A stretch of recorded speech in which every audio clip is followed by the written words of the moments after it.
مطلوبہ ضرورت کے مقابلے میں کم وسائل فراہم کیے گئے، جس کے باعث پیدا ہونے والی مالی کمی کو پورا کرنے کے لیے حکومت گلگت بلتستان نے معاملہ دوبارہ وفاقی حکومت کے ساتھ اٹھایا ہے۔ امید ہے کہ وفاقی حکومت گلگت بلتستان کی مخصوص جغرافیائی حالات، ترقیاتی ضروریات اور عوامی تقاضوں کو مد نظر رکھتے ہوئے مطلوبہ مالی معاونت فراہم کرے گی تاکہ عوامی مسائل کو بروقت حل کیا جا سکے۔ جناب اسپیکر، کیونکہ گلگت بلتستان کی حقیقی مالی ضروریات کے مطابق مطلوبہ وسائل کی فراہمی کے لیے وفاقی حکومت کے ساتھ رابطے مسلسل جاری ہیں اور اس سلسلے میں معاملہ دوبارہ مناسب سطح پر اٹھایا جا چکا ہے، اس لیے اس مرحلے پر مکمل سالانہ بجٹ پیش نہیں کیا جا رہا ہے۔ تاہم عوامی خدمات کی بلا تعطل فراہمی، سرکاری امور کے تسلسل، ضروری واجب الادا اخراجات کی بروقت ادائیگی، ادارہ جاتی نظم و نسق کے برقرار رہنے اور شہریوں کو بنیادی سہولیات کی فراہمی میں کسی بھی قسم کے تعطل سے بچنے کے لیے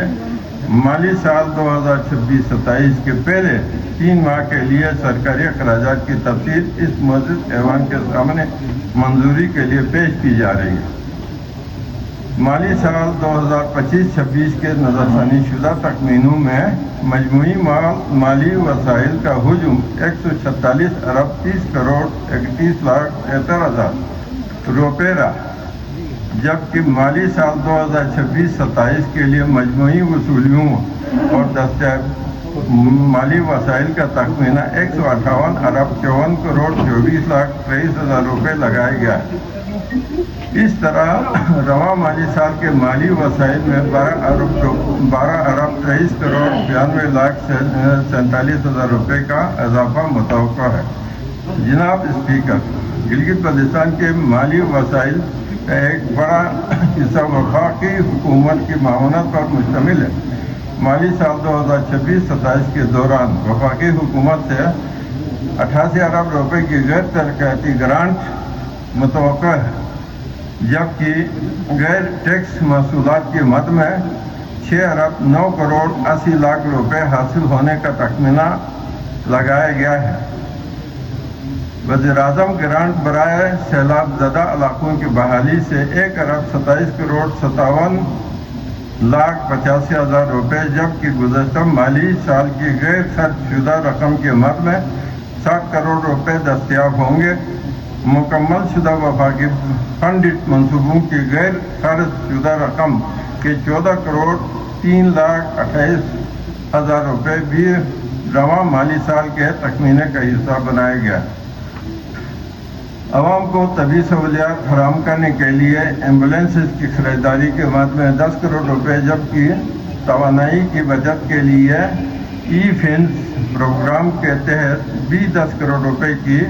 خصوصی گرانٹ وفاقی گرانٹ بھی شامل کی گئی ہے۔ اس کے علاوہ قراقرم کوآپریٹو بینک سے GBRSP کے ذریعے منافع کی مد میں 8 کروڑ 20 لاکھ روپے اور فارس ریجنریشن فنڈ سے منافع کی مد میں 17 کروڑ 30 لاکھ روپے کی وصولی متوقع ہے۔ جناب اسپیکر، مالی سال 2026-27 کے سالانہ ترقیاتی پروگرام برائے گلگت بلتستان اور فارن ایکسچینج کمپوننٹ کے تحت ETIGB کے لیے 23 ارب روپے مختص ہیں۔ وفاقی پبلک سیکٹر ڈیولپمنٹ پروگرام کے تحت 16 ارب 97 کروڑ 33 لاکھ 10,000 روپے، جبکہ وزیر اعظم کے خصوصی ترقیاتی